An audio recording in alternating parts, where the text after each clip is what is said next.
Cher ami astronome, bonjour et bienvenue sur la chaîne Fred l'astronome. Je suis Frédéric Bertoni et j'espère que vous allez bien.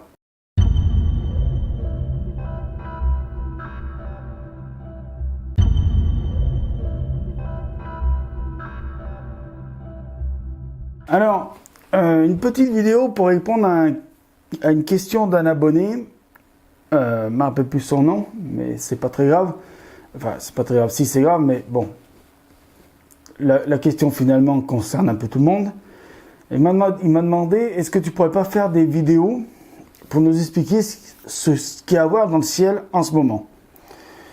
Alors, dites-moi si je me trompe en commentaire, mais en ce moment, alors, pas là-dessus, mais j'ai vu qu'il y avait beaucoup de jeunes astronomes, d'astronomes débutants. Alors, quand je dis jeunes, c'est pas l'âge, hein, c'est que vous êtes débutant et que beaucoup ont des petits appareils télescopes. Alors, il n'y a rien de péjoratif là-dedans, il n'y a rien d'insultant là-dedans, de ce que je dis, mais d'après ce que j'ai compris, j'ai beaucoup de mes abonnés qui ont beaucoup de petits instruments. Ces petits instruments sont faits plus pour le planétaire. Donc, si je m'en réfère aux éphémérides de ciel et espace, parce que moi c'est ça, hein, ma Bible pour le ciel, c'est ça, c'est ciel et espace, ou l'almanach. Alors, ce que je vais vous montrer, c'est celui de 2017, mais j'ai celui de 2018.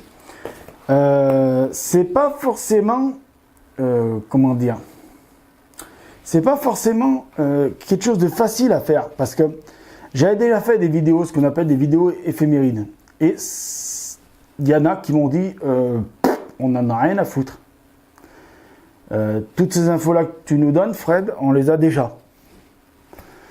Donc moi, après, je veux bien essayer de vous faire une petite vidéo pour vous dire ce qu'il y a à voir fin novembre, décembre et tout ça. Mais, alors si je m'en réfère au journal, hein, j'ai le journal dans les mains, je suis aux éphémérides du journal. Si je regarde, bon, alors le 17 novembre, on va le laisser passer, hein, parce que vu la date d'aujourd'hui, c'est un peu râpé. Mais par exemple, le 21 novembre, ce qui a à voir à l'œil nu, d'après ce que dit le journal, il y a le maximum des alpha-ménocérotides sur une brève période après le coucher de soleil. Plusieurs centaines d'étoiles filantes peuvent survenir. Voilà, donc les étoiles filantes, je suis désolé, mais si vous n'avez pas un bon ciel sans trop de pollution lumineuse, ou si vous avez la chance de ne pas en avoir du tout, ou si vous avez comme moi toutes les nuits des nuages, ben, les étoiles filantes, voilà quoi, c'est vite fait, hein, même sans sortir l'instrument, il n'y a pas besoin. Donc après le 24, j'ai Mercure est à sa plus grande élongation à l'est du Soleil. Elle peut être vue après le coucher du Soleil, mais difficilement car l'écliptique le long duquel elle chemine est presque horizontale. Mercure reste donc très bas sur l'horizon. Alors, pour ceux qui ont l'habitude de faire du planétaire, je vais m'arrêter là, c'est pas la peine que je vous dise le reste, ça va pas vous servir, ça va pas vous faire avancer. Vous allez dire, mais c'est quoi ce truc? Il n'y a rien à regarder. Ben non, parce que une planète ou même une étoile qui est bas sur l'horizon, vous allez être très, très embêté par l'atmosphère. La couche atmosphérique va être très épaisse à ce niveau-là. C'est comme ça. La couche atmosphérique est plus épaisse là que si vous regardez à 45 degrés le ciel. Elle est plus épaisse. En plus, ras de l'horizon, donc vous avez toutes les villes avec les pollutions lumineuses, la pollution des villes, machin, des fumées, tout ça qui vont monter. Et là, vous allez rien voir. Donc, c'est pas la peine. Je peux aller jusqu'à aller vous dire que oui, il y a le 29 novembre, il y a Mars, passe à seulement 3 degrés de Spica, principale étoile de la Vierge, distance de 250 années-lumière. C'est l'occasion de noter par contraste la forte coloration orangée de la planète à côté de Spica d'un blanc éclat. Mais, et j'en terminerai là avec la vidéo, je vais faire une vidéo séquence, hein. J'ai dit bonjour avant, mais je vais faire une vidéo séquence, mais si on regarde bien, Mars, bien que bien que très petite, Mars est visible 3 bonnes heures avant le lever du soleil. Donc, ça veut dire qu'il va vous falloir vous lever très tôt. Et quand je dis très tôt, c'est très très tôt. Hein? Déjà d'une. Et puis voilà quoi. Alors l'hiver, il n'y a pas grand chose à voir, à part faire du ciel profond. Et encore, je vous dis, il faut avoir ou la Lune, mais même Jupiter en ce moment, par exemple, là je vois le 14 décembre, Jupiter, la Lune, Mars et Spica forment un alignement dans le ciel du petit matin. La Lune, en fin croissant, réfléchit une belle lumière cendrée entre Jupiter et Mars. Bon, moi je veux bien, mais je vous le dis, il n'y a pas grand chose d'intéressant. Si je regarde le 14 décembre, c'est à 6h15 du matin. À 7h, 7h30, vous avez le soleil qui est levé. Donc, terminé. Vision des planètes, machin, terminé. D'accord? Donc après, si vous avez des instruments pour faire du ciel profond, je vous conseille de faire du ciel profond. En ce moment, il y a pas mal de choses à voir dans le ciel profond. Donc la vidéo va durer un peu plus longtemps. Je vais vous dire à peu près ce qu'il y a à voir en ciel profond en ce moment. Si j'arrive à retrouver ma page, parce que j'avais préparé une page, mais je l'ai perdue. Donc en ciel profond, donc aux jumelles, en décembre, donc de cette année, hein, visible à l'œil nu aux jumelles, l'amas des Pléiades Egg 45 offre un spectacle exceptionnel avec des jumelles de 12,80.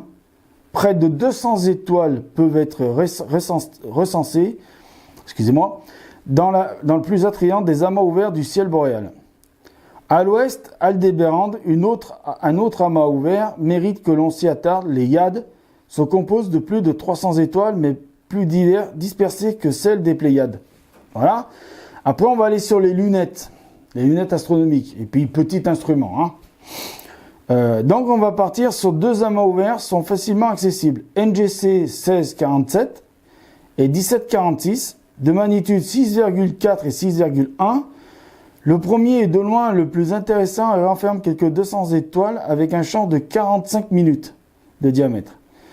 Le taureau referme 2 autres amas proches l'un de l'autre, mais plus difficile à voir dans une lunette de 60 mm. Donc déjà, vous voyez, rien qu'une lunette de 60 mm, donc il faut passer au-dessus, il faudra passer sur du 80, voire du 100, et même voir sur des télescopes qui font du 120, 130, composé d'une vingtaine d'étoiles dont la plus brillante atteint magnitude 8,5. Voilà. Après, je veux bien passer au 200. Alors, j'oublie le coin des spécialistes parce que c'est en 4 parties le truc. Donc, la 3e partie, c'est au 200 mm. Je vais vous le dire, mais ça va rien vous servir si vous n'avez pas un télescope comme le mien, 200 mm.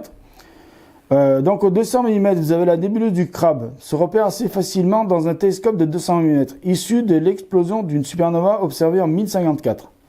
Cette nébuleuse planétaire est située à seulement 67 minutes de l'étoile Zeta.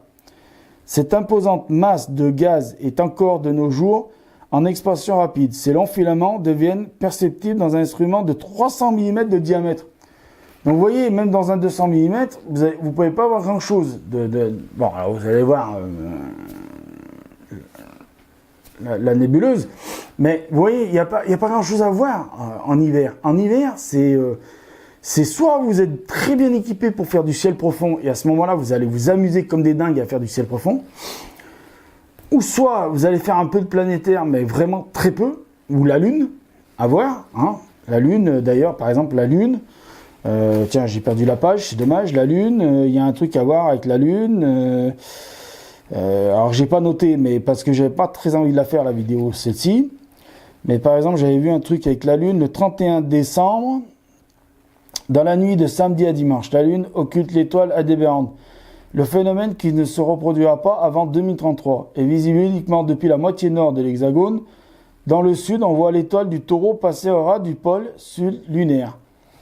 À Paris, l'astre disparaît derrière le bord sombre de la Lune à 1h20 TU. Alors 1h20 TU, donc ces horaires sont en temps universel. Pour obtenir l'heure légale en France métropolitaine, ajoutez 1 heure.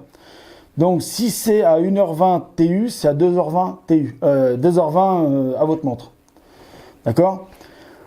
C'est ça, ajoutez 1 heure. Donc, c'est 1h20 TU, donc vous rajoutez 1 heure, c'est à 2h20. Donc, je ne vais pas faire trop long là-dessus, parce que vous voyez, il n'y a pas énormément de choses à voir. Mais vraiment pas, quoi. L'hiver, il y a vraiment que les spécialistes du ciel profond qui sortent les télescopes. Ceux qui sont vraiment très bien équipés. Si vous avez du 203 mm sur une monture équatoriale, si vous avez, ou même une monture azimutale, une très bonne monture azimutale, mais si vous avez sur un 200 mm sur une monture équatoriale, faites du ciel profond en hiver. Toute la période d'hiver, faites du ciel profond. Voilà. Mais après, bon, je vais essayer de vous faire... Alors, j'essaierai... Alors, si cette vidéo, vous me dites oui, on en veut des éphémérides, j'essaierai au mois de décembre de tourner une vidéo pour faire les éphémérides plus complètes du mois de janvier. Puis j'essaierai de faire par la suite une vidéo plus complète pour le mois de février, mars, tout ça. Mais il n'y a pas grand-chose à voir en ce moment. Voilà. Donc, je vous remercie de m'avoir écouté. Vous êtes de plus en plus nombreux à vous abonner sur la chaîne. Merci. D'ailleurs, tout à l'heure, là, juste avant de tourner, j'ai vu que j'avais eu un nouvel abonné. Donc, merci à lui, bienvenue. Hein, et bienvenue à tous ceux qui se sont abonnés il n'y a pas longtemps. Et bien sûr, merci à tous ceux qui se sont abonnés depuis le début de la chaîne. Merci. Bravo. On est 553 officiellement maintenant. Voilà. Au moment où je tourne la vidéo. Donc, au moment où je tourne la vidéo et au moment où je mettrai la vidéo en ligne, on sera peut-être un peu plus ou un peu moins. Je ne sais pas. Seul l'avenir le dira. Donc voilà, je vous remercie, je ne fais pas plus long. Allez, je vous dis au revoir, ciao, prenez soin de vous, mettez l'œil à l'oculaire car là-haut, il y a plein de choses à voir. Salut!